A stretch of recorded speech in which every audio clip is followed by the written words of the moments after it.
Chapter 55. Spittleworth offends the king.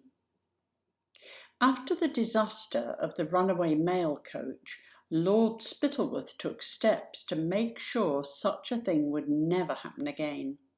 A new proclamation was issued without the king's knowledge, which allowed the chief adviser to open letters to check them for signs of treason. The proclamation notices helpfully listed all the things that were now considered treason in cornucopia. It was still treason to say that the Ickabog wasn't real and that Fred wasn't a good king. It was treason to criticise Lord Spittleworth and Lord Flapoon. Treason to say the Ickabog tax was too high and, for the first time, treason to say that cornucopia wasn't as happy and well fed as it always has been. Now that everybody was too frightened to tell the truth in their letters, mail and even travel to the capital dwindled to almost nothing, which was exactly what Spittleworth had wanted, and he started on phase 2 of his plan.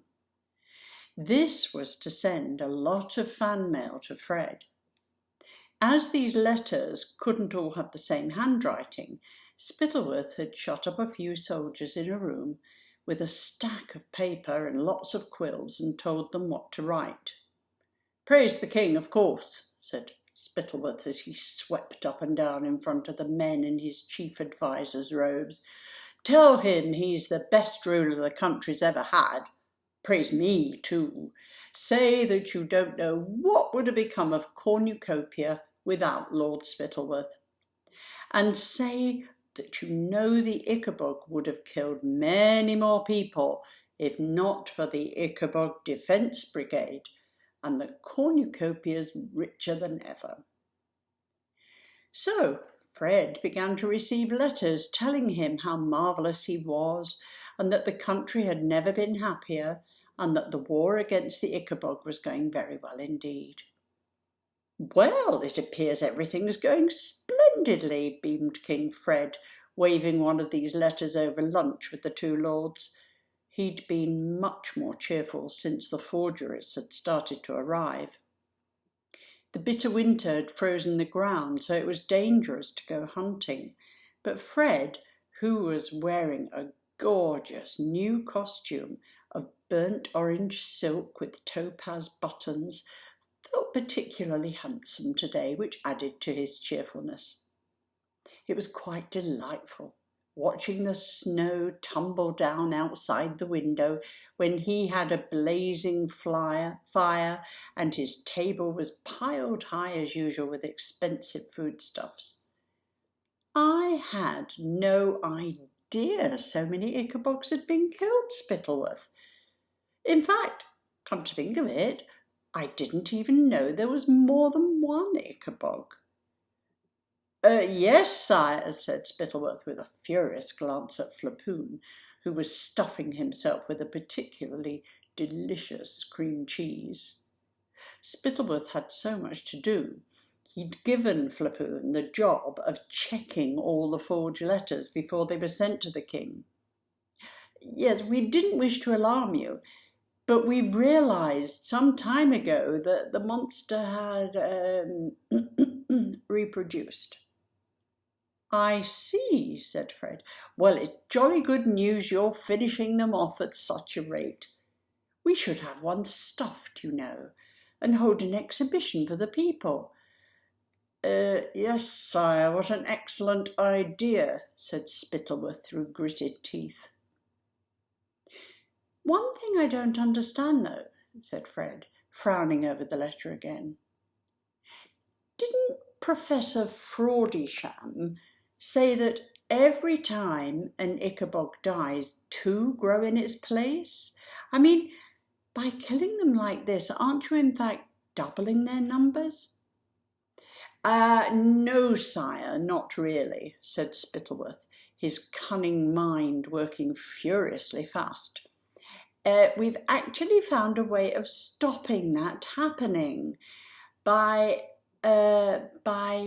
banging them over the head first," suggested Flapoon. Banging them over the head first, repeated Spittleworth, nodding. That's it. If you can get near enough to knock them out before killing them, sire, the doubling process seems to stop. But why didn't you tell me of this amazing discovery, Spittleworth? Cried Fred. This changes everything. We might soon have wiped Ickabogs from cornucopia forever. Yes, sire, it is good news, isn't it? Said Spittleworth, wishing he could smack the smile off Flapoon's face. However, there are still quite a few Ickabogs left. At the same time, the end seems to be nearly in sight at last, said Fred joyfully, setting the letter aside and picking up his knife and fork again.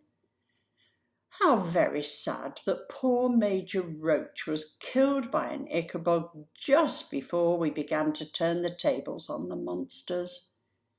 Oh, very sad, sire, yes, agreed Spittleworth, who, of course, had explained away Major Roach's sudden disappearance by telling the king he'd laid down his life in the marshlands trying to prevent the Ickabog coming south.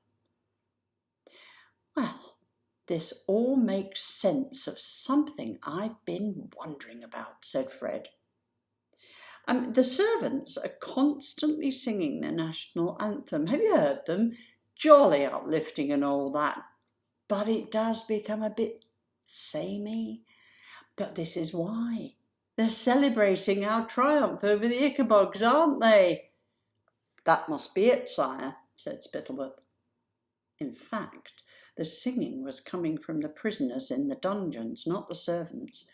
But Fred was unaware that he had 50 or so people trapped in the dungeons beneath him. We should hold a ball in celebration, said Fred. We haven't had a ball for a very long time. It seems an age since I danced with Lady Eslander. Nuns don't dance, said Spittleworth crossly. He stood up abruptly. Flapoon, a word. The two lords were halfway towards the door when the king commanded, Wait! Both turned. King Fred looked suddenly displeased. Neither of you asked permission to leave the king's table. The two lords exchanged glances, and then Spittleworth bowed, and Flapoon copied him. I crave your majesty's pardon, said Spittleworth. It's simply that if we are to act on your excellent suggestion of having a dead Ickabog stuffed, sire, we must act quickly. It might rot otherwise. All the same, said Fred, fingering the gold medal he wore around his neck, which was embossed with a picture of the king fighting a dragonish monster. I remain the king, Spittleworth. Your king. Of course, sire, said Spittleworth, bowing low again. I live only to serve you. Said Fred. Well, see that you remember it, and be quick about stuffing that Ickabog. I wish to display it to the people, and then we shall discuss the celebration ball.